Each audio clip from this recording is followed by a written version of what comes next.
Já alguma vez pensaste no que acontece quando uma Karen leva a sua atitude de confronto a um nível totalmente novo? Não vais acreditar nas interações, no caos e nas lições fascinantes que nos esperam. Será que elas vão finalmente aprender a lição ou vão continuar a fazer truques dentro das grades? Junte-se a nós para ver se a justiça será feita ou se o caos se instalará. Brandon Spencer. Em 2014, Brandon Spencer foi condenado a uma pena de 40 anos à prisão perpétua por um tiroteio que feriu 4 pessoas numa festa de Halloween no campus da Universidade da Carolina do Sul, USC.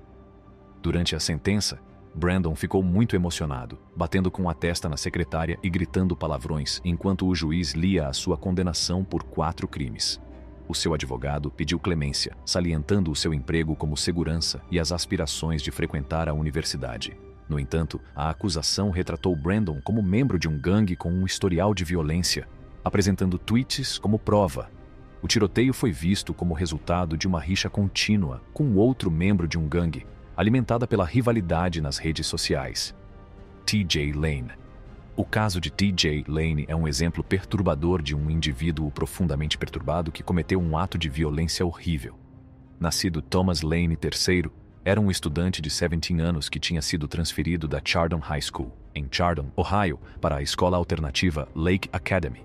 Apesar de ter mudado de escola, continuava a partilhar o autocarro com alguns dos seus antigos colegas da Chardon High School. No dia 27 de fevereiro, enquanto a Chardon High School estava aberta para o pequeno almoço antes das aulas, T.J. entrou no refeitório e disparou contra vários alunos. Parece ter desenvolvido uma rivalidade com alguns dos rapazes que tinha como alvo. As imagens de vigilância captaram-no a disparar sobre 4 estudantes que se encontravam numa mesa, todos eles no mesmo autocarro que ele. Para além destas vítimas mortais, feriu inadvertidamente outro estudante durante o tiroteio e matou uma rapariga inocente quando tentava fugir. Apesar de ter sido expulso da escola por um professor e um treinador de futebol, T.J. foi rapidamente detido nas proximidades. O seu tiroteio resultou na morte de 3 estudantes, enquanto outros 3 ficaram gravemente feridos. Durante a sua comparência em tribunal, T.J. mostrou um comportamento insensível e indiferente. Chegou mesmo a revelar um colete com a palavra killer escrita, ignorando os conselhos do seu advogado. Durante todo o processo, foi evidente que não mostrou qualquer remorso pelos seus actos. T.J. Lane acabou por ser condenado a 3 penas de prisão perpétua consecutivas, sem possibilidade de liberdade condicional. Foi um castigo adequado para os seus crimes hediondos, e muitos concordam que foi feita justiça. Darrell Brooks, um homem de Wisconsin, não era apenas um assassino, mas também conhecido por defender a violência contra judeus e pessoas brancas. Em dezembro de 2021, cometeu um ato hediondo ao conduzir o seu SUV através de um desfile de Natal em Milwaukee, resultando na morte trágica de 6 pessoas inocentes. Após a sua detenção, Darrell optou por se representar a si próprio em tribunal, apesar da gravidade das acusações de que era alvo. Durante todo o processo, Darrell demonstrou uma atitude de desprezo e falta de cooperação, ignorando os avisos do juiz e fazendo afirmações falsas. Tentou desacreditar a sua ex-namorada, que testemunhou contra ele, e até desrespeitou o juiz em várias ocasiões, mostrando falta de respeito pela autoridade do tribunal. Por fim, Darrell foi condenado a 6 penas de prisão perpétua consecutivas e a mais 700 anos de prisão pelos seus crimes. A juíza do caso, Jennifer Darrow, foi elogiada por muitos pela sua paciência, comportamento e compreensão da lei ao lidar com o comportamento perturbador de Darrell durante o julgamento. Tornou-se uma espécie de celebridade local, recebendo mensagens de apreço e presentes de pessoas que assistiram às transmissões em direto do julgamento. Antônio Barbeau. O caso de Antônio Barbeau mostra que o termo Karen não se limita às mulheres, pois também existem homens. Antônio enfrentou uma pena de prisão perpétua depois de ter sido considerado culpado de um crime horrível: matar a sua própria bisavó com um martelo, com a ajuda do seu amigo Nathan Pape. Os 2 rapazes entraram em casa da bisavó com a intenção de a roubar, mas quando ela os apanhou em flagrante, decidiram atacá-la brutalmente e matá-la. Durante o seu depoimento em tribunal, Antônio confessou ter golpeado a idosa várias vezes com um martelo. Após o terrível ato, tentaram esconder o corpo na bagageira do carro, mas não conseguiram, pelo que o deixaram na garagem e cobriram-no com um cobertor. O nível de violência e traição, neste caso, é verdadeiramente perturbador, especialmente tendo em conta que se tratava de um membro da sua própria família.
Antônio e Nathan receberam as suas sentenças, e Antônio, que se acredita ser o mentor do crime, foi condenado à prisão perpétua. Apesar de ter apenas 14 anos de idade e estar prestes a iniciar o ensino secundário, enfrentava agora uma vida inteira atrás das grades. Durante a sua comparência no tribunal, Antônio estava visivelmente perturbado e incapaz de se recompor para proferir os seus comentários, deixando o seu advogado falar em seu nome. Nenhuma lágrima poderia absolver Antônio dos seus actos. Ele e Nathan eram ainda jovens, mas as suas ações tinham causado uma dor e uma perda imensuráveis à família da vítima. A comunidade e o sistema judicial viram a gravidade do seu crime, e eles tiveram de enfrentar as consequências do seu ato brutal. Erica May Butts e Shanita Latrice Cunningham. Erica May Butts e Shanita Latrice Cunningham, num incidente chocante em 2011, chamaram a atenção nacional por um crime trágico. Foram condenadas pelo assassínio de uma menina de 3 anos chamada Serenity Richardson, que estava ao seu cuidado na Carolina do Sul. As duas mulheres, na altura com 25 anos, mantinham uma relação amorosa com Serenity, que tinham visitado com a madrinha, Erica, em 2009. Os relatos sugerem que as duas mulheres espancaram implacavelmente a menina usando cabides de plástico e um cinto, causando-lhe ferimentos graves em todo o corpo, exceto nas solas dos pés. A horrível agressão foi desencadeada quando Serenity teve um acidente com o bacio, o que levou a mulher a decidir discipliná-la.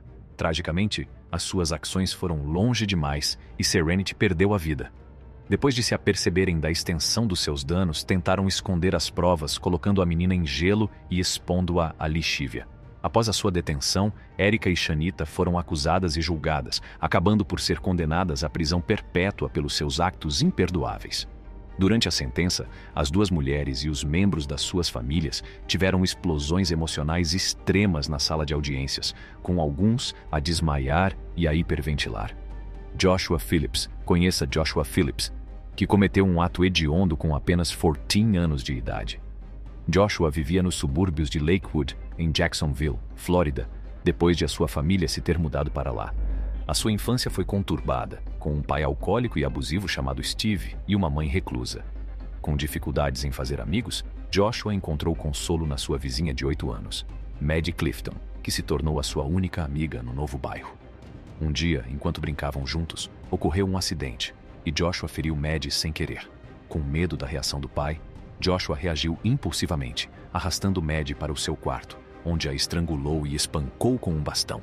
Numa tentativa desesperada de encobrir o crime, Joshua escondeu o corpo de Maddie debaixo da cama e manteve-o lá durante uma semana, até que o cheiro chamou a atenção da mãe, que descobriu a cena trágica e a denunciou à polícia. Após um longo processo em tribunal, Joshua foi condenado à prisão perpétua, sem possibilidade de liberdade condicional. Mais tarde, tentou recorrer da sentença, mas o recurso não foi bem sucedido. Numa idade mais avançada, Joshua expressou um profundo remorso pelos seus actos, reconhecendo a imensa dor que tinha causado. Não podia fingir compreender a dor que tinha infligido à família de Maddie, mas reconhecia o vazio que tinha criado nas suas vidas. Ronnie O'Neill. Em março de 2018, Ronnie O'Neill ganhou atenção nacional quando foi condenado pelo homicídio da sua então namorada, Kenyatta Barron, e da filha de ambos, Nevaeh O'Neill. O caso foi muito invulgar, pois Ronnie, que tinha 29 anos na altura, fez uma chamada angustiante para o 112, alegando que estava a ser atacado por demônios brancos e acusando Kenyatta de o tentar matar. Durante a chamada, admitiu, de forma chocante, ter matado Kenyatta. Quando a polícia chegou à sua residência, encontrou Kenyatta inconsciente no quintal e descobriu que Ronnie tinha atacado mortalmente a sua filha, Nevaeh, com um machado. Ronnie também disparou sobre o seu filho, Ronnie IV.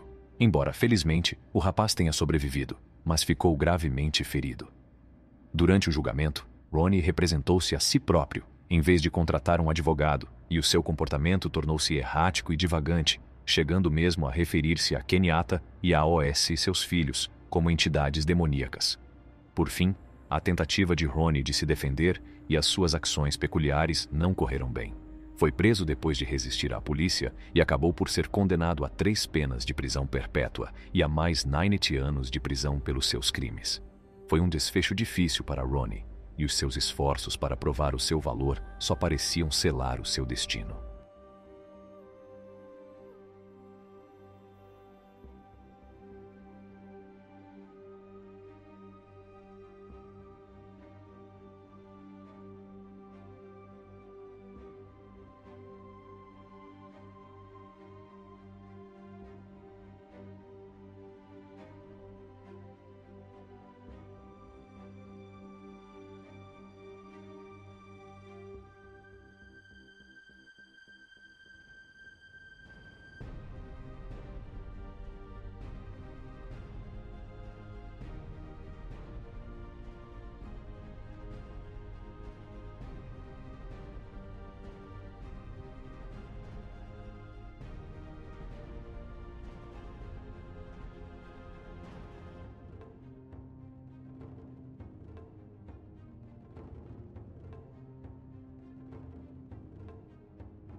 Agora é a altura de falar sobre o famoso Uma História de Tragédia e Justiça, Kimberly Kessler. Numa história assustadora que chocou todo o país, o nome Kimberly Kessler ficou ligado a um crime horrível que matou a sua colega de trabalho, Jolene Cummings. Na cena emocionante que se desenrolou no tribunal, havia uma mulher que usava nomes diferentes em estados diferentes, o que tornou o caso mais complicado.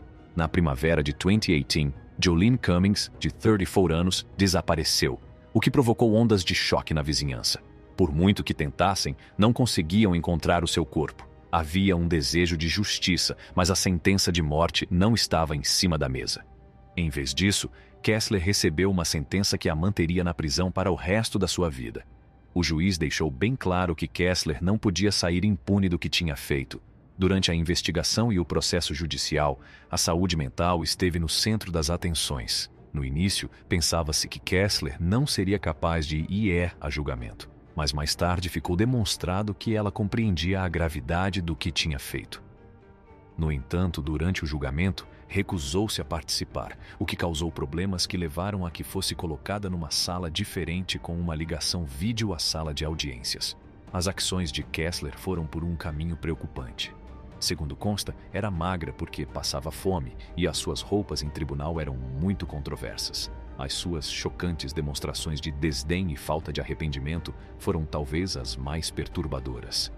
Ao praguejar contra o juiz e ao comportar-se de forma estranha e pouco higiênica, mostrou que a sua mente estava a piorar, o que chocou o pessoal da prisão. Apesar de tudo, a família e os amigos de Jolene Cummings conseguiram chegar a uma espécie de paz com o que aconteceu. Apesar de o seu corpo nunca ter sido encontrado, foi feita justiça. O facto de Kimberly Kessler ter sido considerada culpada e condenada à prisão perpétua ajudou algumas das pessoas que se preocupavam com Jolene. Apesar de Kessler ter problemas de saúde mental e ter feito algumas coisas más, não a podiam deixar impune pelo crime horrível que cometeu. Quando Amanda Stiles e o seu ex-marido Ryan se veem envolvidos numa contenciosa audiência de custódia, este é o ambiente dramático em que se encontram. Embora a juíza que está a presidir ao caso seja conhecida pela sua abordagem sem rodeios, ela não fazia ideia da tempestade que se estava a formar na sua sala de audiências. A forma como Amanda se comportava era suspeita desde o início. O seu evidente desrespeito pelo juiz e pelo tribunal, bem como as suas constantes interrupções, eram sinais de alerta para um conflito iminente. Deu a impressão de querer fazer descarrilar o processo, chegando mesmo a exprimir a sua esperança de que as coisas corressem bem à frente de toda a gente. Os seus esforços para contornar os regulamentos e obter um advogado designado pelo tribunal não fizeram mais do que alimentar as chamas da controvérsia. O comportamento perturbador de Amanda tornou-se muito mais grave depois de ter ignorado as admoestações do juiz, o que provocou mais pandemônio. Recusou-se a pagar um teste de despistagem de drogas e reconheceu abertamente ter consumido estupefacientes ilegais, apesar de ter afirmado que essas substâncias eram permitidas em algumas regiões. O seu comportamento arrogante e o desdém aberto pelo sistema legal não a favoreceram e só serviram para manchar ainda mais a sua presença em tribunal. O juiz fez um esforço corajoso para assumir o controle da situação e instou Amanda a falar apenas quando fosse absolutamente essencial. Mas os seus esforços foram em vão. Ela continuou a falar por cima do juiz e até fechou o ecrã como expressão de desprezo pela figura de autoridade. O seu comportamento, que já era errático, tornou-se ainda mais descontrolado com o passar do tempo, demonstrando um desrespeito flagrante pela autoridade do tribunal. O comportamento de Amanda não melhorou de todo ao longo da audiência. Chegou mesmo a recorrer a palavrões quando não conseguiu responder às perguntas do juiz de uma forma digna. Amanda não recuou perante os repetidos avisos e ameaças do juiz de que seria castigada. Foi alvo de uma série de acusações de desrespeito, que a levaram a ser multada e a receber outros castigos. Ryan, que tinha sido casado com Amanda, observou com espanto o seu comportamento irracional. Ryan sentiu-se feliz por já não estar ligado a uma pessoa que se comportava desta forma, uma vez que os esforços do juiz para manter a ordem eram recebidos com uma desobediência inflexível.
Durante todo o processo, as ações de Amanda dificultaram o avanço do Tribunal de Custódia, o que foi prejudicial para a sua própria causa. Os seus comportamentos suscitam grandes preocupações quanto à sua capacidade de proporcionar ao filho um ambiente seguro e carinhoso para crescer. Deborah Hunter. A chocante história verídica da rebelião de Deborah Hunter durante a pandemia. No meio do caos provocado por uma pandemia implacável, as ações imprudentes de uma única senhora provocariam ondas de choque por toda a cidade. Apresento-lhe Deborah Hunter, que teve a arrogância de acreditar que estava isenta das restrições das máscaras que protegiam a saúde pública. Ela não fazia ideia de que o seu comportamento seria gravado em câmara, garantindo assim que a sua conduta desprezível ficaria gravada nos anais da infâmia para sempre. No meio do pior da pandemia, Deborah decidiu que as restrições não se aplicavam a ela quando estava a fazer compras com o seu filho. Não se deu ao trabalho de se disfarçar e, em vez disso, pavoneou-se arrogantemente pela loja, como se fosse imune às repercussões dos seus actos.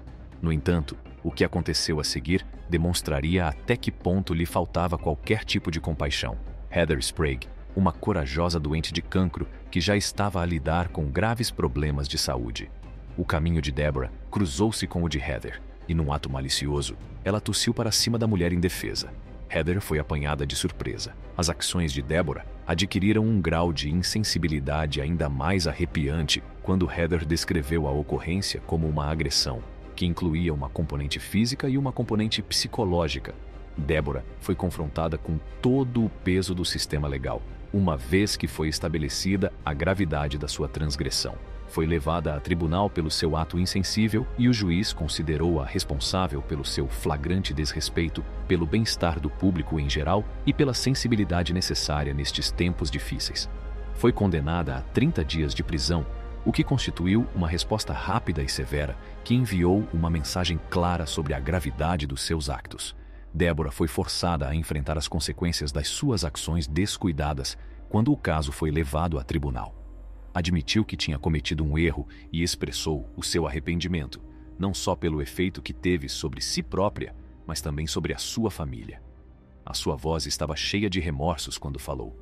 O impacto que teve nos seus filhos era evidente e ela admitiu que as suas ações tiveram um impacto significativo no seu futuro. Mesmo que as suas provas em tribunal mostrassem que ela tinha alguma compreensão do sofrimento que tinha causado, nunca seria suficiente para restaurar os danos que tinha causado a Heather Sprague ou a comunidade como um todo. Mesmo depois de Deborah ter pedido desculpa, a dor, a ansiedade e a angústia causadas pela sua conduta estúpida continuaram a ser sentidas por aqueles que foram afetados por ela. Penélope Soto. O caso de Penélope Soto, que se tornou viral por causa do confronto no tribunal que abalou a nação. Recuemos ao ano de 2013, quando uma discussão acesa no tribunal atraiu a atenção de pessoas de todo o mundo.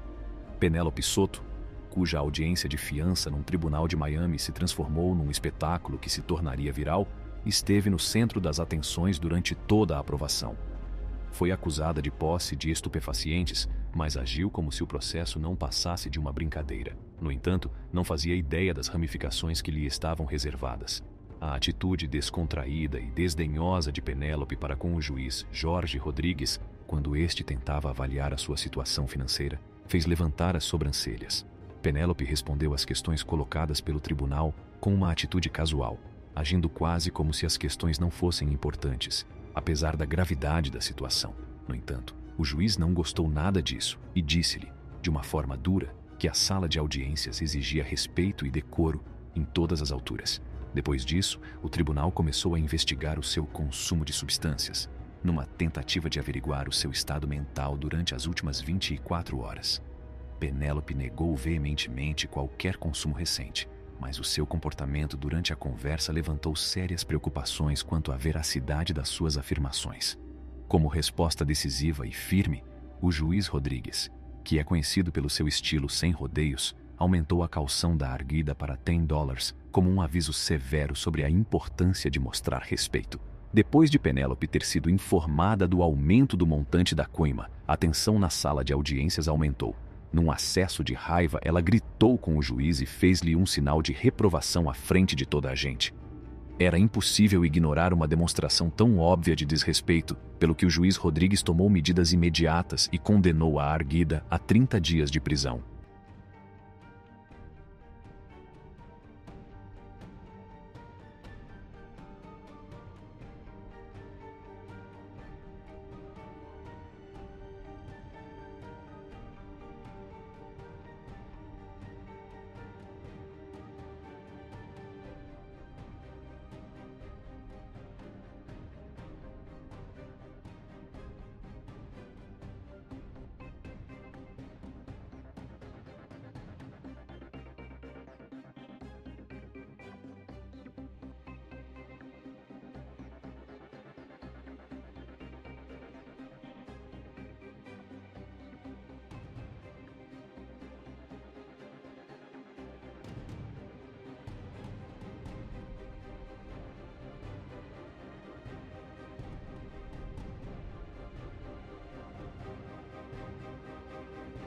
O acontecimento tornou-se viral em várias plataformas das redes sociais, o que suscitou opiniões intensas em todo o país.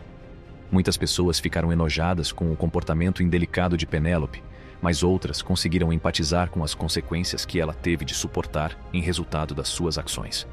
Além disso, o caso suscitou um debate sobre o papel que as redes sociais desempenham na amplificação dos procedimentos legais, o que ajudou a transformar um conflito local num espetáculo global. Na sequência dos acontecimentos, Penélope apresentou um pedido oficial de desculpas ao juiz, durante o qual admitiu ter cometido erros e lamentou o facto de ter agido de forma hostil para com o magistrado. Mesmo nas circunstâncias mais difíceis e estressantes, é fundamental manter uma atitude respeitosa e agir de forma adequada. Este episódio serve para recordar a importância de respeitar estas normas. O julgamento de Penélope Soto, que se tornou viral, ficará registrado como um acontecimento inesquecível nos anais da história jurídica. Serve para nos lembrar a todos que as ações que tomamos podem ter efeitos de longo alcance e que os tribunais não esperam nada menos do que decoro e respeito dos seus participantes.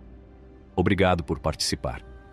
Se acharam este vídeo tão interessante como nós, não se esqueçam de carregar no botão "Gosto" e subscrever o nosso canal.